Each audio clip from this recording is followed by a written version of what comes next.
সিরিয়ার রাজধানী দামেস্কে বিমান হামলা চালিয়েছে ইসরায়েল। দেশটির সামরিক সদর দপ্তর, প্রতিরক্ষা মন্ত্রণালয় এবং প্রেসিডেন্ট প্রাসাদের নিকটবর্তী এলাকায় ১৬ জুলাই এই হামলা চালানো হয়। ইসরায়েলি প্রতিরক্ষা বাহিনী IDF এই হামলার খবর নিশ্চিত করেছে। সিরিয়ার স্বাস্থ্য মন্ত্রণালয়ের তথ্য মতে এতে অন্তত ১ জন নিহত এবং ১৮ জন আহত হয়েছেন।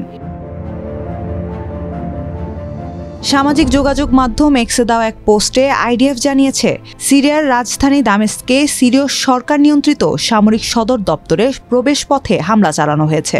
দক্ষিণ সিরিয়ায় দ্রুজ জনগোষ্ঠীর উপর সরকারি বাহিনীর দমনপীড়নের প্রতিক্রিয়ায় এই হামলা চালানো হয়েছে।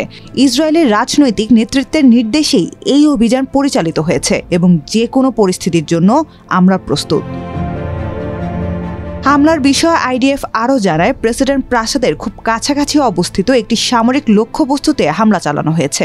মিডল ইস্ট আইয়ের প্রতিবেদনে বলা হয়েছে, সিরিয়ার স্থানীয় টেলিভিশনের প্রচারিত ফুটেজে দামেস্কের উমাইয়া চত্বর এলাকায় বিস্ফোরণের পর আকাশের ধোঁয়ার কুণ্ডলী ও আগুনের শিখা ছড়িয়ে পড়তে দেখা গেছে। সিরিয়ার রাষ্ট্রীয় বার্তা সংস্থা সানা হামলায় হতাহতের খবর নিশ্চিত করলেও বিস্তারিত কোনো তথ্য প্রকাশ করেনি।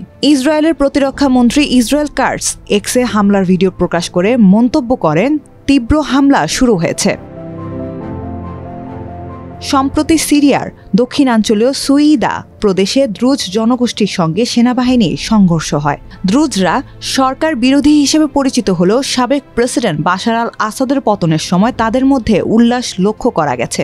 ইসরায়েল দাবি করেছে, এই সংখ্যালঘুদের রক্ষা এবং উত্তর সীমান্তে নিরাপত্তা হুমকি প্রতিরোধের লক্ষ্যেই তারা এই হামলা চালাচ্ছে। দ্রুজ হলো একটি ক্ষুদ্র ধর্মীয় গোষ্ঠী। ধর্মবিশ্বাসের দিক থেকে তারা ইসলাম ধর্মের একটি শাখা হিসেবে বিবেচিত। তারা মূলত সিরিয়া, লেবানন ও ইসরায়েলে বসবাস করে। যুক্তরাষ্ট্র ইসরায়েলের এসব হামলা বন্ধে কূটনৈতিক চাপ বাড়াচ্ছে। ওয়াশিংটন থেকে প্রকাশিত বিবিসির প্রতিবেদনে বলা হয়েছে, ট্রাম্প প্রশাসন ইসরায়েলকে সিরিয়ার সঙ্গে সরাসরি আলোচনায় বসার পরামর্শ দিয়েছে। এক শীর্ষ মার্কিন কর্মকর্তা এক্সিওসকে জানান, ইসরায়েল ও সিরিয়ার মধ্যে একটি নিরাপত্তা চুক্তি নিয়ে প্রাথমিক আলোচনা চলছিল, যা এখন ইসরায়েলি হামলার কারণে হুমকির মুখে পড়েছে।